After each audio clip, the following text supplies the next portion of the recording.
The shuttle landed on the edge of the alien colony, its engines throwing dust into the air.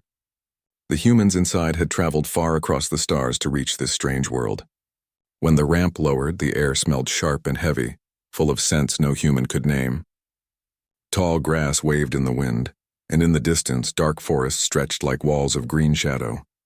Sergeant Marcus stepped down first. He was tall, broad-shouldered, and had the calm eyes of a soldier who had seen many dangers. Behind him came Dr. Ellen, a biologist with short hair and curious eyes, and two more crew members carrying supplies. The small group was here to meet the settlers of this world, the alien people called the Zalri. The Zalri were waiting at the edge of the camp. They were tall and thin, their skin a pale silver that shimmered in the sunlight. Their large black eyes watched every move of the humans. Some of them looked nervous. Some looked angry. One of them stepped forward. It was a young girl by their standards, though still older than Marcus. She wore a cloak of woven fibers and carried a long spear tipped with shining stone. She introduced herself with a sharp musical voice. "I am Liara of the Zalri. You are humans, yes? You should not be here at night. It is not safe." Marcus gave her a small smile. "We'll try to be careful. We've survived worse places than this." Liara did not smile back. She looked at him as if he did not understand. "You do not know this world. When the sun sets, you must stay inside. Do not walk in the forests. Do not follow the shadows. Something hunts there." Dr. Ellen leaned forward with interest. "Something? An animal?" Liara's dark eyes grew wide. "Not an animal. A Vorkesh." She spoke the word like it was poison. "It kills everything. Even our strongest warriors. Even our hunters. It cannot be stopped. Do you understand?" The other Zalri murmured behind her, shifting nervously at the word. Marcus folded his arms. "And what exactly is this, Vorkesh?" Liara shook her head. "You will see if you are foolish. But I warn you, no one survives it." The humans exchanged looks. To them, danger was a challenge, not a curse. Marcus tilted his head. "We'll keep that in mind." The day passed with the humans setting up their small camp at the edge of the Zalri colony. They unloaded supplies, tested the soil, and studied the atmosphere. Dr. Ellen took samples of strange plants that glowed faintly in the shadows. But Marcus kept noticing the way the Zalri looked at the forest. Every time the wind blew through the trees, their eyes flickered nervously. Every time the grass bent as if something moved through it, their hands went to their weapons. Near sunset, Marcus found Liara sharpening her spear with a stone. He crouched down near her. "You're scared of this Vorkesh," he said. She gave him a sharp glare. "Everyone is scared. Even children know not to speak its name after dark." Marcus shrugged. "Every planet has predators. On Earth we had lions, tigers, wolves, and bears. Dangerous, yes, but not unstoppable. Nothing is unstoppable." Liara stopped sharpening and stared at him. "You do not understand. The Vorkesh is not like your animals. It is hunger given shape. It hunts for sport. It kills for pleasure. We cannot fight it and we cannot tame it. It has no master." Marcus leaned back on the ground looking at the darkening sky. "Funny thing about humans. When someone tells us we can't do something, we usually try anyway." Her eyes widened. "You are insane." "Maybe," Marcus said with a grin. Night fell quickly on the alien world. The twin moons rose, silver and blue, shining over the land. The forest became black and alive with strange sounds. The Zalri hurried to their shelters, lighting fires around the camp. They carried weapons and spoke in hushed voices.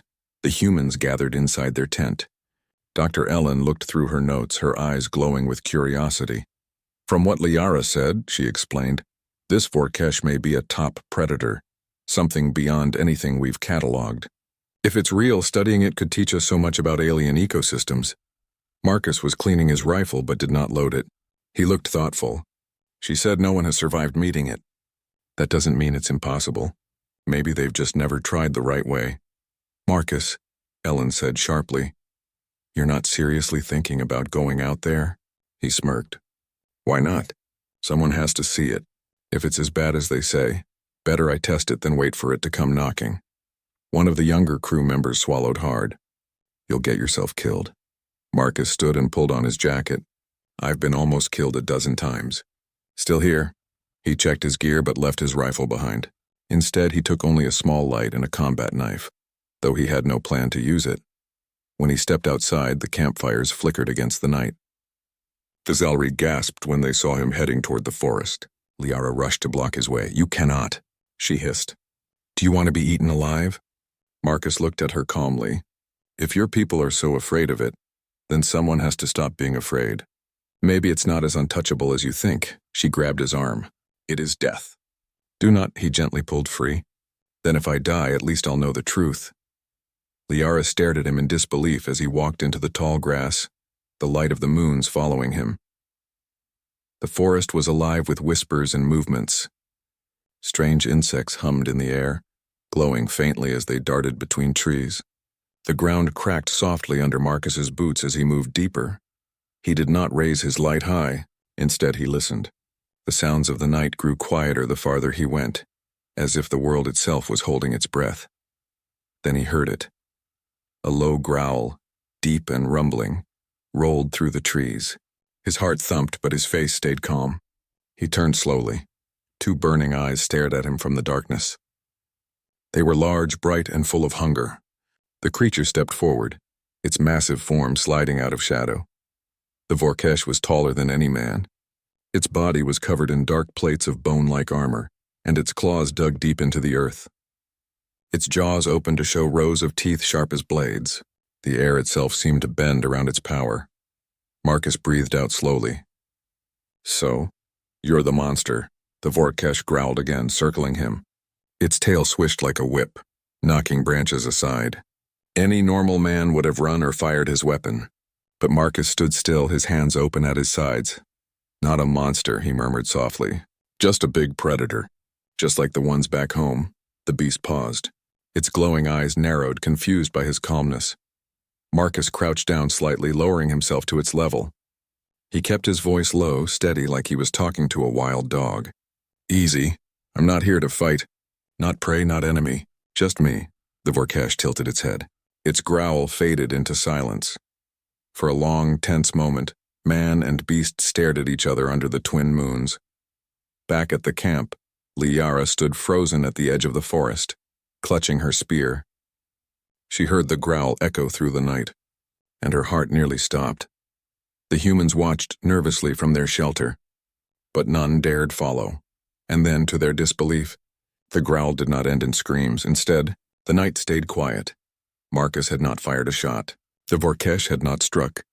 Something impossible was happening in the shadows of the alien world.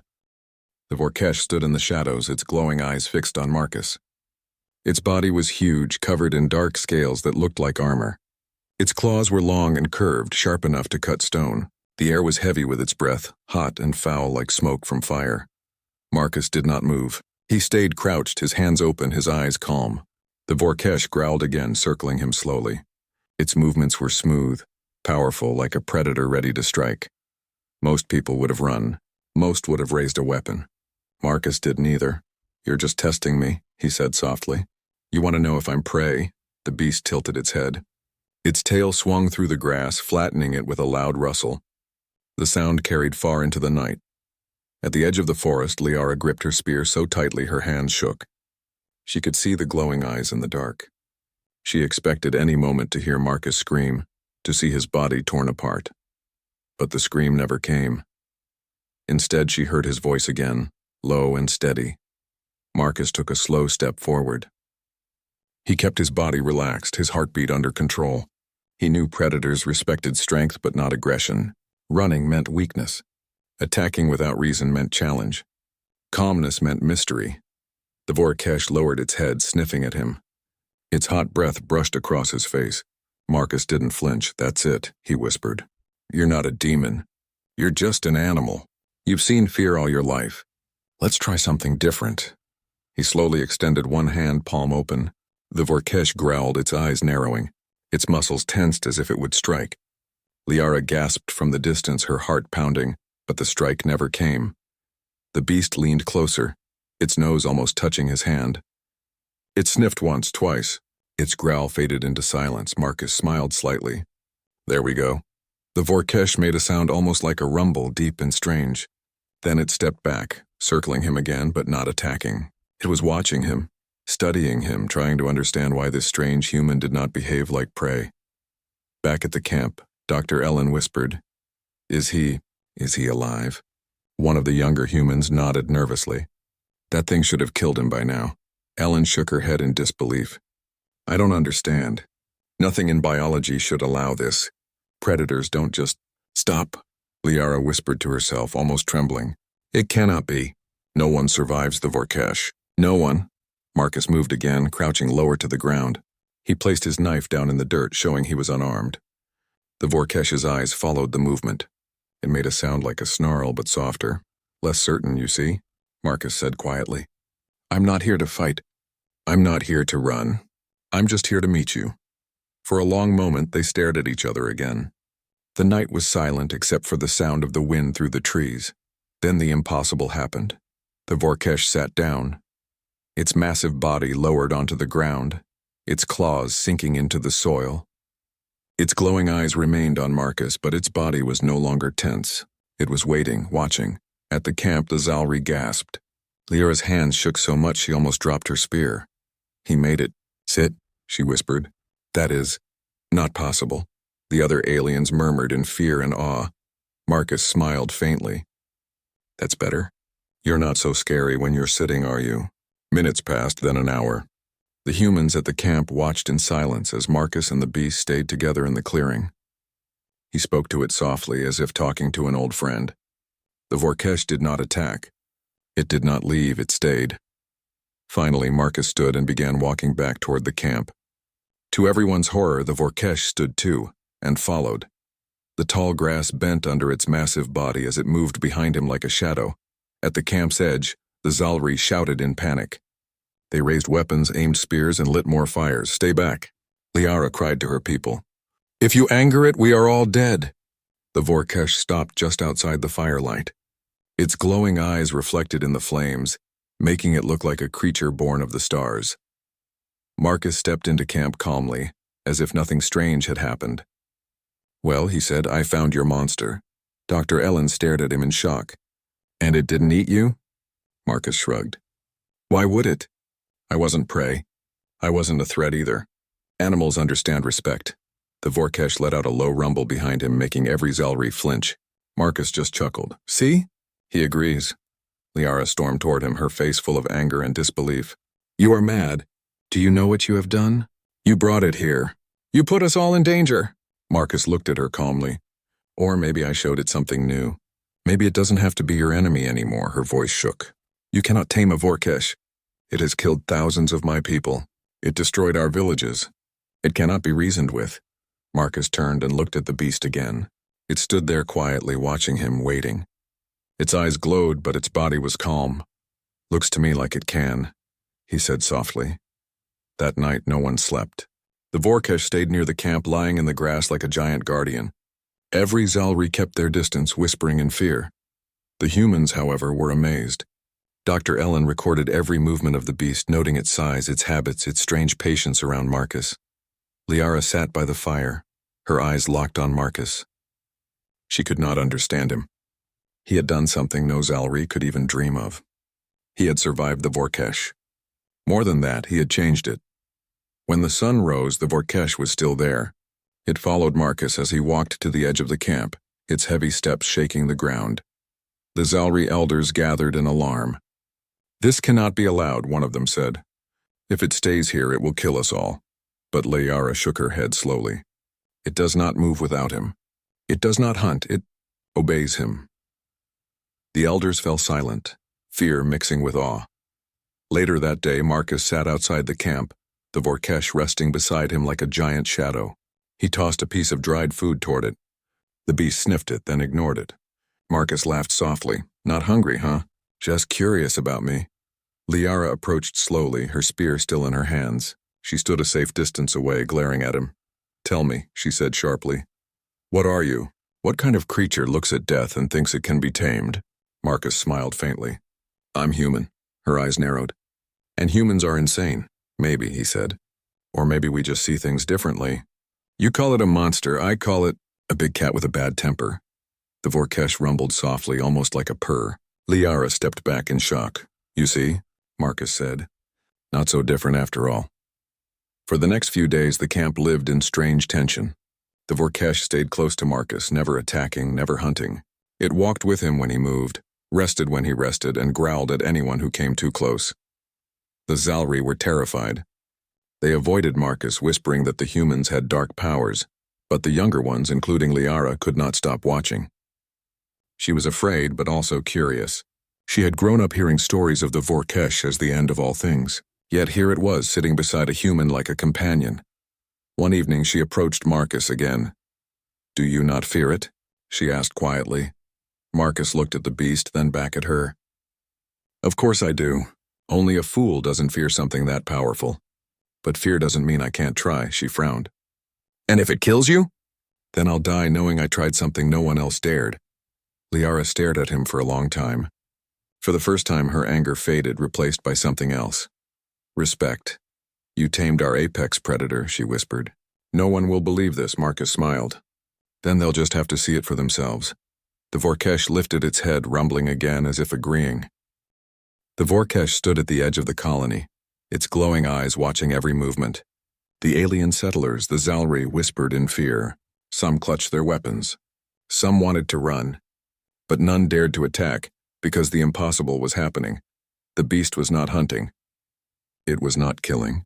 It was sitting calmly beside the human called Marcus, as if waiting for his command. Liara stood among her people, her voice shaking. "You see it with your own eyes. The Vorkesh does not strike him. It follows him." An elder raised a trembling hand. "That is not possible. No one has ever lived after standing before it, no one." Marcus looked around at their faces, calm as ever. "Well," he said, "I guess I'm the first." The crowd erupted in gasps and angry voices. Some accused him of lying, some of using dark magic. A few whispered that perhaps the Vorkesh was injured or sick. But then the beast moved. It rose to its full height, towering above all, and growled loudly. The ground shook. The Zalri panicked, ready to flee. Marcus only raised a hand. "Easy," he said. To everyone's shock, the Vorkesh lowered its head and stopped growling. It leaned slightly toward Marcus like a giant predator showing trust. The entire colony froze, and then one voice, high and shocked, cut through the silence. "You tamed our apex predator?" The words spread like fire. Everyone repeated them, their disbelief echoing across the camp. From that moment, Marcus could not walk anywhere without eyes following him. The Vorkesh followed too, its heavy footsteps shaking the ground. Children hid behind their parents. Warriors gripped their spears nervously. Elders whispered warnings to each other. Liara walked beside him, still holding her spear, though she knew it would do nothing. Her eyes were full of confusion and frustration. "You should not be alive," she told him. "You should not be walking with it like this. This breaks everything we know." Marcus shrugged. "Maybe what you know is wrong. Maybe it was never untamable. Maybe no one ever tried the right way." She glared at him. "We tried. For generations we tried. Our best hunters, our strongest warriors. All dead." Marcus stopped and looked at her. "Maybe that was the problem. You tried to fight it. You treated it like an enemy." "I didn't." Liara fell silent. She had no answer. That evening, the colony leaders gathered in the central hall, a large tent made of woven fibers and stone pillars. Marcus was invited inside, though most of the Zalri looked at him with suspicion. The Vorkesh waited outside, its glowing eyes visible through the doorway. The elders argued loudly. "It is a trick," one shouted. "The human is cursed." "No," another said, shaking his head. "I saw it with my own eyes. The beast obeyed him." "This cannot be allowed," a third cried. "If the Vorkesh stays here, it will destroy us all." Finally, the eldest of them, a woman with hair like silver threads, raised her hand for silence. "We must hear the human. Marcus of Earth. Tell us how you live when no one else could." Marcus stood calmly, his arms folded. "It wasn't complicated. I didn't run. I didn't fight. I treated it with respect. Animals understand that. Where I come from, we have predators too, wolves, lions, bears. We learn to hunt them, but we also learn to live beside them. Sometimes we even tame them." The elders murmured in disbelief. One scoffed. "You compare your animals to this? The Vorkesh is not the same." Marcus shrugged. "Doesn't look much different to me. Stronger, bigger, yes, but still an animal. Still alive. And if something is alive, it can be understood." The silver-haired elder leaned forward. "And now it follows you. Why?" Marcus thought for a moment. "Maybe because I was the first one who didn't treat it like a monster." Outside, the Vorkesh lay in the grass, silent and watchful. The younger Zalri crept closer, curious despite their fear. One child whispered, "It does not move without him." Another said, "Maybe it thinks he is its pack." The whispers grew into rumors. By nightfall, half the colony believed the human had magic. The other half believed humans were not to be trusted at all. But everyone agreed on one thing: the human had done the impossible. Liara visited Marcus late that night. He was sitting by the fire, the Vorkesh lying like a mountain beside him.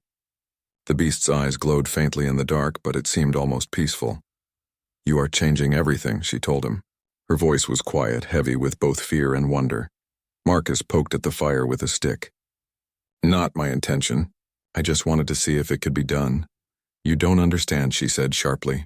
"The Vorkesh is part of our stories. It is our nightmare. Parents warn children with its name. Hunters pray to survive its shadow, and now you sit beside it like it is a pet." Marcus looked at her. "Then maybe it's time your stories changed." Her eyes burned with frustration. "Do you not see what this means? If you can tame the untamable, then nothing is beyond you." "Nothing." Marcus gave her a small, tired smile. "That's humanity for you." The next days were tense. Some Zalri avoided Marcus completely. Others followed him at a distance, whispering and staring. The Vorkesh grew used to walking through the colony, though it growled if anyone came too close. Dr. Ellen studied it endlessly, taking notes and scans. She shook her head constantly, muttering, "This breaks every rule of biology I know." Marcus himself treated it simply. He spoke to it softly, never raising his hand against it, never showing fear. The beast seemed to respond, lowering its head when he approached, rumbling softly when he rested beside it. The bond between them was undeniable. One morning, the colony woke to a sound of alarm. A wild beast had broken through the outer fields, a smaller predator with sharp teeth and a hunger for livestock. The Zalri warriors rushed to defend their herds, but before they could strike, the Vorkesh rose. It roared, a sound so loud it shook the ground. The smaller predator froze, then turned and fled into the forest, terrified. The Zalri stood stunned. The Vorkesh returned calmly to Marcus's side, as if nothing had happened. The warriors dropped their weapons in shock. One of them whispered, "It protects him. It protects the human." The story spread faster than fire. By evening, the whole colony was speaking the same words again and again. "You tamed our apex predator." Some spoke it with fear, others with anger, and some, especially the young, spoke it with awe. Liara walked through the whispers, her spear on her back, her mind racing. She had once thought humans were just reckless travelers. Now she saw something far more dangerous. They were fearless. They looked at the impossible and called it possible. They looked at death and saw an opportunity. She looked at Marcus sitting calmly with the Vorkesh resting beside him, and felt a chill. If humans could tame this, what else could they do? The morning air was sharp and cold as Marcus walked through the colony with the Vorkesh close behind him. Its massive body pressed against the tall grass, every muscle moving smoothly and silently. The Zalri avoided them, giving Marcus a wide path. Their whispers followed him wherever he went. No one knew what humans were capable of, but now they all knew the Vorkesh obeyed him. Suddenly, a distant sound ripped through the air, the sharp metallic crash of weapons and shouts. Smoke rose above the forest. The colony's alarms rang. Marcus's head turned sharply. "They're here," he said calmly. Liara ran to him, her face pale. "Raiders. They're attacking!" "They've never done this before." Marcus glanced at the horizon. A group of strange alien ships, smaller but armed with heavy weapons, had broken through the trees. Their purpose was clear: conquer the colony and take the Zalri as slaves. Liara grabbed his arm. "You must leave. The Vorkesh cannot fight them all." Marcus shook his head. "It's not just the Vorkesh. It's the humans too." She stared at him. "Do you realize what you are saying?" "You are putting everyone in danger." "Exactly," Marcus said. "Now let's do something about it." The Zalri warriors tried to form a line at the colony's edge. Their weapons flashed in the sunlight. But the raiders moved fast, their armor and weapons stronger than anything the settlers had. Panic spread. Marcus knelt down and whispered to the Vorkesh, "It's time." The beast rumbled in response, its glowing eyes locked on the enemy. It stepped forward, massive claws pressing into the earth. Trees bent under its weight. The sound of its growl rolled across the fields like thunder. The raiders froze, not expecting a creature this size. Their weapons aimed, but no one dared move first. Marcus stepped forward with his hands open. "Follow me," he said softly. The Vorkesh moved beside him, silently at first. Then, with a roar that echoed across the valley, it charged. The ground shook with each step. The Zalri warriors hesitated at first, then followed Marcus's lead. They saw the Vorkesh leap into the raiders' ranks, its claws tearing through their armor and weapons like paper. Screams echoed as soldiers fell back, unable to understand how a single beast could defeat so many. Marcus ran beside it, guiding its movements with small gestures and soft commands. He dodged incoming blasts, ducked under swinging weapons, and pointed where the Vorkesh should strike next. Every move was precise, every step coordinated. Liara watched from the edge of the battle, her jaw dropping. "It's impossible," she whispered. No one could control it like that. The Vorkesh ripped through the enemy's ranks, scattering them in every direction. Its roar filled the air. Marcus moved calmly, never in front of it, never behind it. The beast seemed to anticipate his intentions as if they were one mind. Despite the Vorkesh's power, the raiders pressed forward. One of their ships fired a heavy energy cannon, scorching the earth near Marcus and the beast. Trees splintered, smoke rose, and the ground burned. Marcus didn't flinch. He turned to the Vorkesh. "Split left now." The beast obeyed instantly, moving in a wide arc, cutting off the enemy's path. It leapt into the raiders, claws swinging, knocking several to the ground. The humans and Zalri followed Marcus's lead, striking when the enemies were disoriented. Liara ran to help, realizing that Marcus was not just controlling the beast, he was leading the battle. Her previous fear turned into awe. The fight continued across the open fields. The raiders were strong and numerous, but they were not used to a predator of this size moving with perfect coordination. Marcus guided it from one position to another. If the enemy regrouped, he pointed, and the Vorkesh struck again. At one point, Marcus ducked as a raider swung a blade at him. The Vorkesh lunged, slashing the attacker in a single strike. Marcus straightened, brushing dust off his jacket. "You see?" he called out to Liara. "This is teamwork. Humans and predators together." She could hardly believe it. She had grown up learning that humans were reckless and fragile. Now she saw the truth. Humans could think in ways no other species did. They could see solutions no one else would imagine. Hours passed. Smoke rose from the battlefield, dust and ash swirling through the air. The Vorkesh fought tirelessly, never slowing, always moving with Marcus. Finally, the raiders faltered. Their formations broke, panic spread. Without leadership, their numbers meant nothing. The Vorkesh roared once more, and the last of the enemy retreated, fleeing into the forest with fear written on their faces. The colony was safe. Marcus walked through the field, exhausted but smiling. The Vorkesh followed, its heavy steps echoing behind him. It had done what no Zalri warrior could. It had fought under a human's guidance and won. The Zalri emerged from hiding, staring at the battlefield in awe. Many were injured, but none were dead. Their weapons had not been enough. Their warriors had not been enough. Only a human in the Vorkesh had turned the tide. The elders approached Marcus slowly. One spoke, voice trembling. We have never seen this before." How did you do it?"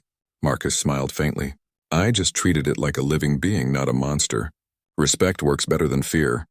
The Vorkesh rumbled behind him, almost like it was agreeing. The Zalri stepped back, realizing they were in the presence of something extraordinary. Liara walked to him. You risked everything. Not just your life. Ours too." Marcus shook his head. "We risked nothing. We fought together. I didn't do it alone. It's teamwork. You, me, and the beast." She stared at the Vorkesh, its massive body calm now as it rested near Marcus. "I cannot believe what I saw," she whispered. "It obeyed you." "Not because of fear. Not because of hunger, because you commanded it." Marcus nodded. "Because I didn't try to fight it. I understood it." That night, the colony lit fires to celebrate their survival. The Vorkesh lay beside Marcus, quiet for the first time since the battle. Children crept closer to see the great beast, and adults whispered about the human who tamed it. Rumors began to spread. Some said Marcus had magic. Others said he had been chosen by the stars. But all agreed on one thing. Humanity had proven its audacity and cleverness. Liara sat with Marcus by the fire, finally letting herself relax. "I have never seen anything like this," she admitted. "You changed everything I believed about humans." "And the Vorkesh," Marcus smiled. "Sometimes the impossible is just something no one has tried yet." The Vorkesh rumbled softly beside him, its glowing eyes reflecting the firelight. It had fought with him, protected him, and now strangely trusted him completely. The Xalri watched in awe. Fear had turned into respect, and respect, they realized, was stronger than fear. By morning, the battlefield had been cleared.